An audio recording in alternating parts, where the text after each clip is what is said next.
Daily. Taste the Daily. Bharat పై పన్నుల విషయంలో అమెరికాను ఫాలో అవుతుంది మెక్సికో. భారత్ నుంచి దిగుమతి చేసుకునే వస్తువులపై సుంకాల మోత మోగించింది. గతంలో 12 నుంచి 15% ఉన్న సుంకాలను భారీగా పెంచింది. దానిని 30 నుంచి 35% పెంచుతూ నిర్ణయం తీసుకుంది. కొత్త టారిఫ్లు వచ్చే నెల నుంచి అమల్లోకి వస్తాయి. మెక్సికో టారిఫ్లు పెంచడంతో భారత ఆటో పార్టులు, మోటార్, ఎలక్ట్రానిక్ వంటి సెక్టార్లపై ప్రభావం పడుతుంది. ఇక ఇండియాకు అతిపెద్ద వాణిజ్య భాగస్వామి కాకపోయినప్పటికీ మెక్సికోతో వాణిజ్యం మిగులు ఉంది. ఈ దేశం నుంచి జరుపుకుంటున్న దిగుమతులు మనం జరిపే ఎగుమతుల్లో సగం మాత్రమే ఉన్నాయని సమాచారం. మెక్సికోతో ఫ్రీ ట్రేడ్ అగ్రిమెంట్స్ కుదుర్చుకుని భారత్, చైనా, ఇండోనేషియా వంటి దేశాలపై ఈ దేశ ప్రభుత్వం 50% వరకు టారిఫ్లు పెంచింది. ఇదే అంశం సంబంధించి మరిన్ని అప్డేట్స్ మా ప్రతినిధి రవిప్రసాద్ అందిస్తారు. Ravi Prasad, good morning Anusha. ఈ రోజు అంటే ఇండియా యుఎస్ టారిఫ్ల గురించి ఒక కొలిక్కి రాకముందే మెక్సికోతోని ట్రేడ్ డీల్ సంబంధించిన వ్యవహారం అయితే బాగా హాట్ టాపిక్ గా మారిందని చెప్పాలి ఎకనామిక్ జోన్ లో. అంటే ముఖ్యంగా ఇది ఇంపార్టెంట్ ఇంటర్నేషనల్ ట్రేడ్ న్యూస్ గురించి మాట్లాడాలనుకుంటే అమెరికా తర్వాత ఇప్పుడు మెక్సికో కూడా భారత్ పై అయితే టారిఫ్ బాంబ్ అయితే పేల్చిందని చెప్పాలి. గతంలో 12 నుంచి 15% ఉన్న సుంకాలను డైరెక్ట్ గా 30 నుంచి 35% అయితే పెంచింది.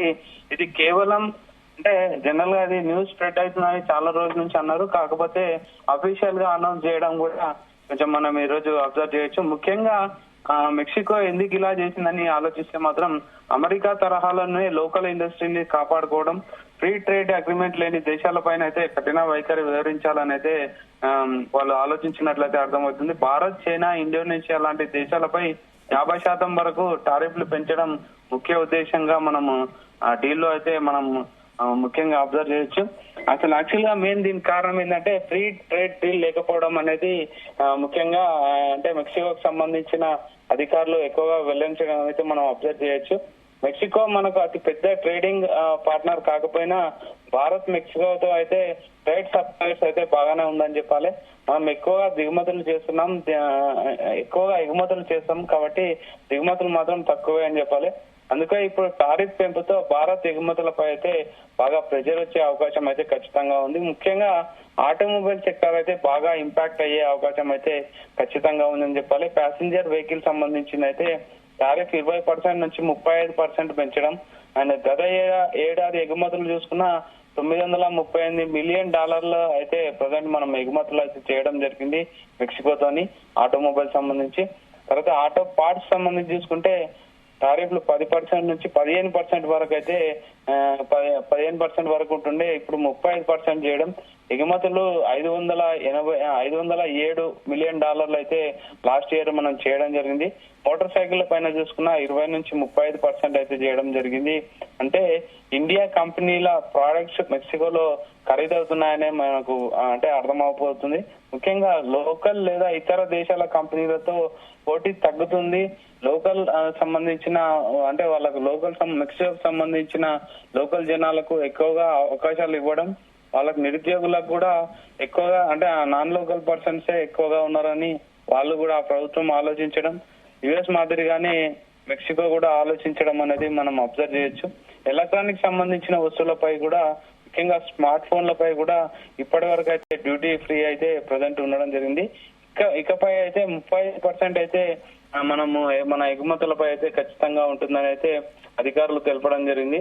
ఇండస్ట్రియల్ మెషినరీకి సంబంధించి కూడా 25 నుంచి 35% చేయడం కూడా మనం అబ్జర్వ్ చేయాల్సిన విషయం. మేక్ ఇన్ ఇండియా ఎక్స్పోర్ట్స్ కూడా అతిపెద్ద అడ్డంకి అని చెప్పాలి. మెక్సికోకు సంబంధించిన మనం చేసిన ఎక్కువ ప్రోడక్ట్స్ అయితే మెక్సికో కూడా ఒక 10 to 20% అయితే ఎగుమతులు చేయడం జరుగుతుంది. వాటిపై కూడా బాగా ఎఫెక్ట్ ఉండే అవకాశం. ముఖ్యంగా మెటల్ సంబంధించిన సెక్టార్ లో కూడా 15 to 35% అయితే పెంచడం మనం అబ్జర్వ్ చేయొచ్చు. అంతకు ముందు 5 నుంచి 10% ఉండే వాటిని 15 నుంచి 35% చేయడం. తర్వాత టెక్స్టైల్ సంబంధించి సెక్టార్ లో కూడా కొంచెం ప్రెజర్ అయితే రావడం మనం అబ్జర్వ్ చేయొచ్చు. కెమికల్, ప్లాస్టిక్, ముఖ్యంగా అగ్రికి సంబంధించిన వాటిలో ఎక్కువగా అంటే మనకు చూసుకుంటే 0 నుంచి 5% నుంచి అయితే ఒకటేసారి 15% అయితే పెంచడం. అంటే భారతదేశం ముఖ్యంగా వ్యవసాయ ఆధారిత దేశం కాబట్టి ఖచ్చితంగా ఎగుమతులు ఎక్కువగానే ఉంటాయి. మెక్సికోకి అయితే మనం ఎక్కువగా అగ్రికి సంబంధించిన ప్రోడక్ట్స్ ఎక్కువగా ఎగుమతులు చేస్తున్నాం. సో అది 0.025% ఉండే వాటిని ఏకంగా 15% చేయడం అని అయితే చిన్న ఎగుమతిదారులకైతే పెద్ద శాఖ అయితే ఖచ్చితంగా చెప్పాలి. అంటే ఇక్కడ పెద్ద విషయం ఏంటంటే మెక్సికో WTO యొక్క MFN రూల్స్ ను కూడా ఉల్లంఘించడం కూడా అమెరికా తర్వాత ఇలా చేసిన దేశం మెక్సికో అని చెప్పాలి. దీనివల్ల అయితే గ్లోబల్ ట్రేడ్ లో అయితే అనిశ్చితి ఖచ్చితంగా ఉంటుంది. సప్లై చైన్ లో కూడా చాలా డిస్టర్బెన్స్ అయితే ఖచ్చితంగా వస్తుందని అయితే మనం అబ్జర్వ్ చేయొచ్చు. మెక్సికోతో ఫ్రీ ట్రేడ్ డీల్ అగ్రిమెంట్ పై ఆలోచన చేస్తుందా ఇండియా? ఇప్పుడు కొత్త ఎగుమతులు మార్కెట్లపై ఫోకస్ ఏమన్నా చేస్తుందా? ప్రభుత్వం ఎగుమతిదారులకు సపోర్ట్ ఏ విధంగా ఇస్తుంది? ఇవన్నీ ప్రజెంట్ ఇండియా గవర్నమెంట్ పైన మెయిన్ ప్రశ్నలు అని చెప్పాలి. ప్రజెంట్ మనకు చూసుకుంటే ఓవరాల్ గా US and India trade deal అయితే ఢిల్లీలో ప్రజెంట్ సమావేశాలు జరుగుతున్నాయి. అది కొలిక్కి రాకముందే ప్రజెంట్ ఈ విధంగా మెక్సికో మళ్ళీ తిరిగి టారిఫ్లు వేయడం అనేది ఇండియన్ ఎకనామిక్ సంబంధించి అయితే పెద్ద దెబ్బ అని చెప్పాలి. అయితే మన ఇండియన్ ఎక్స్పర్ట్స్ చెప్పేది ఏంటంటే ఇండియా ఖచ్చితంగా ఎలాంటి సిచ్యువేషన్ అయినా ఎదుర్కోగలదు. ట్రేడ్ డీల్ ని మెక్సికోతోని ఖచ్చితంగా తను కొలిక్కి తెస్తాం. ఆందోళన చెందాల్సిన అవసరం లేదు. ముఖ్యంగా రైతులు ఆందోళన చెందాల్సిన అవసరం లేదు. ఎక్కువ పార్ట్ ఎగుమతులు అగ్రికల్చర్ సంబంధించే ఉంటుంది కాబట్టి రైతులు కూడా ఎలాంటి ఆందోళన చెందాల్సిన అవసరం లేదని RBI సంబంధించిన అధికారులు కానీ గవర్నమెంట్ సంబంధించిన అధికారులు కానీ అనౌన్స్ చేయడం కూడా మనం అబ్జర్వ్ చేయొచ్చు.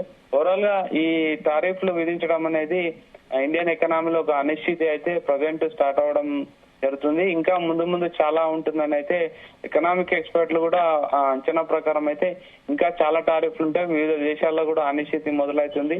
అన్సర్టనిటీస్ వన్స్ స్టార్ట్ అయితే కంపెనీల యొక్క నష్టాలు, తర్వాత కొనుగోలు శక్తి తగ్గుతుంది, ఇన్ఫ్లేషన్ కూడా దెబ్బతీసే అవకాశం ఉంది. ఓవరాల్ గా ఎకనామిక్ సైకిల్ అయితే డిస్టర్బ్ అయ్యే అవకాశం ఖచ్చితంగా ఉందని అయితే ఎక్స్పర్ట్ చెప్తున్నారు. అనుష, రవిప్రసాద్, అయితే మెక్సికో నుంచి భారత్ దిగుమతి చేసుకునే వాటిలో చమురు మెయిన్ గా ఉంటుంది. మరి చమురు ధరల్లో కూడా హెచ్చు తగ్గుల వల్ల భారత ఆర్థిక వ్యవస్థపై ఎలాంటి ప్రభావం చూపే అవకాశం ఉంది? అలాగే ముఖ్యంగా రవాణా, తయారీ రంగాలపై కూడా ఎలాంటి ప్రభావం చూపే అవకాశం ఉంది? ఇంతకుముందు చెప్పినట్టు అనుష, రవాణాకు సంబంధించిన వాటిపైన కూడా బాగా ఎక్కువ ఎఫెక్ట్ అయ్యే అవకాశం ఖచ్చితంగా ఉందని చెప్పాలి. ముఖ్యంగా మనకు ఆటోమొబైల్ సంబంధించిన వాటిలో 35% పెంచడం అనేది ఖచ్చితంగా మన ఇండస్ట్రీల పైన అయితే ఖచ్చితంగా పెద్ద దెబ్బ అని చెప్పాలి. సో ఆటోమేటిక్ గా ఆటో సెక్టర్ సంబంధించి స్టాక్ మార్కెట్ లో కూడా ఎఫెక్ట్ అయ్యే అవకాశం ఉంది. చమురు కూడా మనం కొంత పర్సంటేజ్ మెక్సికో నుంచి తీసుకుంటాం కాబట్టి ఆ విధంగా కూడా కొంచెం ఎఫెక్ట్ అయ్యే అవకాశం ఖచ్చితంగా ఉంది. Anusha, right Ravi Prasad, thank you.